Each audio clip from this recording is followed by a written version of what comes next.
आज है 9 सितंबर 2024 दिन सोमवार। नमस्कार, मैं हूं गीतिका पांडे। चलिए देखते हैं झारखंड की 15 फटाफट बड़ी खबरों को। 2015-16 में नियुक्त प्राथमिक शिक्षकों के लिए आया नया निर्देश, अब इस आधार पर मिलेगा प्रमोशन।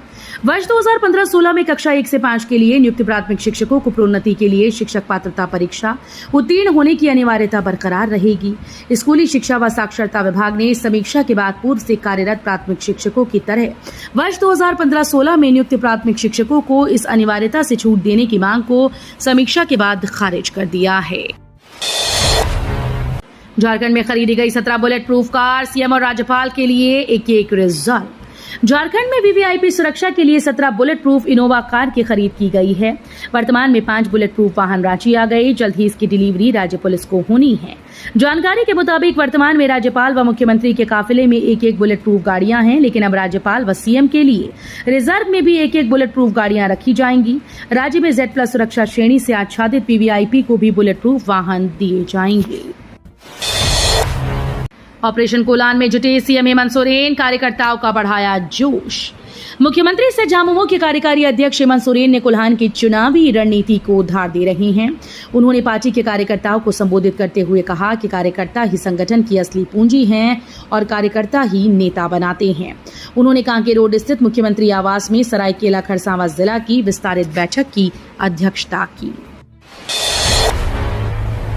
सीट शेयरिंग पर बीजेपी एजेएसयू पार्टी की बैठक आज और कल दिल्ली में।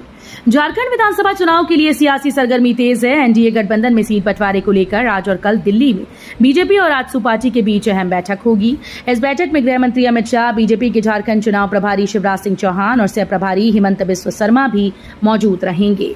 इस बैठक में एनडीए गठबंधन के लिए सीट शेयरिंग का खाका तैयार होने की उम्मीद है। पीएम मोदी के जन्मदिन पर रांची से गोड्डा चलेगी वंदे भारत ट्रेन। प्रधानमंत्री नरेंद्र मोदी के जन्मदिन से रांची से गोड्डा के लिए 8 कोच वाली वंदे भारत एक्सप्रेस ट्रेन के चलने की उम्मीद है।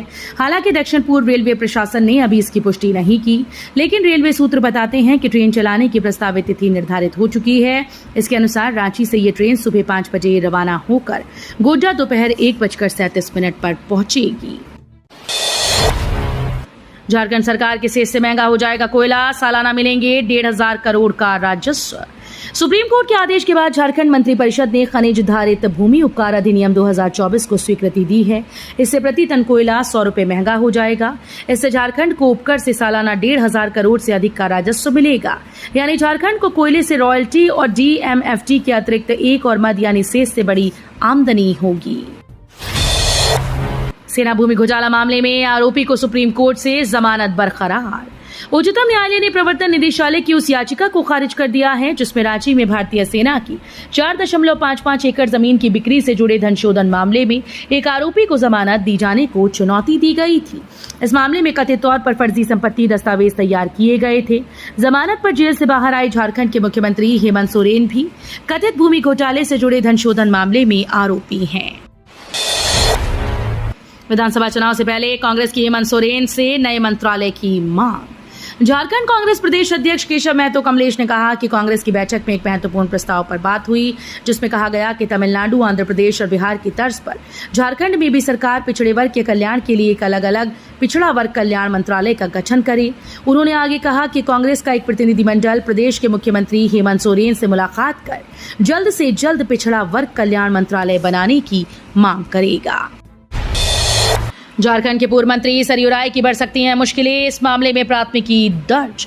पूर्व खाद्य आपूर्ति सरयू राय सहित अन्य पर अपने पद का दुरुपयोग कर आहार पत्रिका के मुद्रण, प्रकाशन और वितरण की आड़ में अवैध तरीके से 3.38 करोड़ का अनुचित लाभ उठाने के आरोप में अरगोड़ा थाने में प्राथमिकी दर्ज की गई।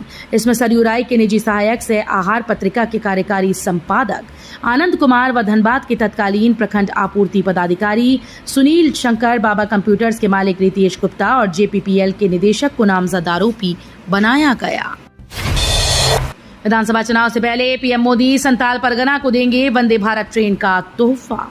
प्रधानमंत्री नरेंद्र मोदी 15 सितंबर को झारखंड के जमशेदपुर आने वाले हैं। पीएम मोदी इस दौरान झारखंड को 4 वंदे भारत ट्रेन की सौगात देंगे। वहीं पीएम संताल परगना से शुरू होने वाले 2 वंदे भारत ट्रेन को हरी झंडी दिखाकर रवाना करेंगे। शिवराज सिंह चौहान ने उत्पाद सिपाही बहाली में मौत पर हेमंत सोरेन सरकार को घेरा।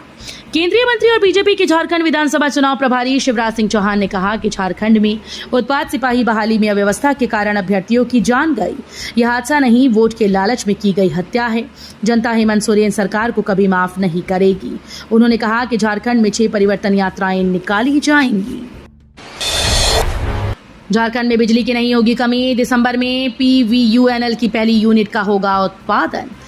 पतरातू में JBVNL और NTPC के संयुक्त उपक्रम PVUNL की पहली यूनिट से दिसंबर 2024 में उत्पादन आरंभ हो जाएगा। इस यूनिट से 800 मेगावाट बिजली का उत्पादन होगा। ये जानकारी PVUNL के CEO RK सिंह ने कंपनी के पतरातू स्थित सुभाष चंद्र हॉल में प्रेस कॉन्फ्रेंस के दौरान दी। उन्होंने बताया कि 4000 मेगावाट की पतरातू परियोजना झारखंड के लिए बेहद महत्वपूर्ण है। ईडी सीबीआई को अब जांच से पहले लेनी होगी राज्य सरकार की अनुमति।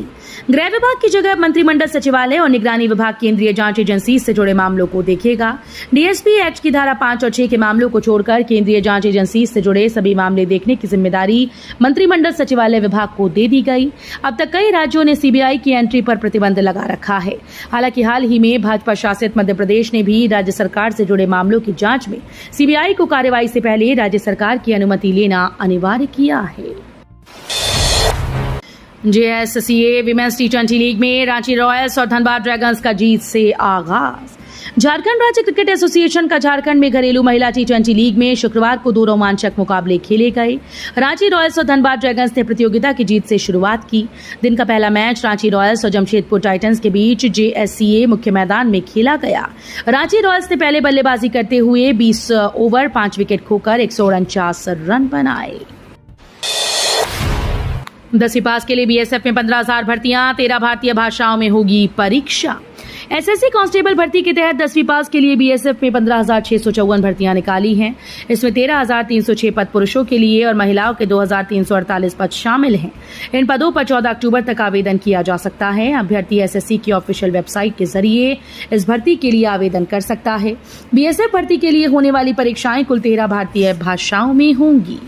तो ये थी आज की बड़ी खबरें। अगर आपको न्यूज पसंद आई हो तो वीडियो को लाइक और शेयर करना बिल्कुल न भूलें।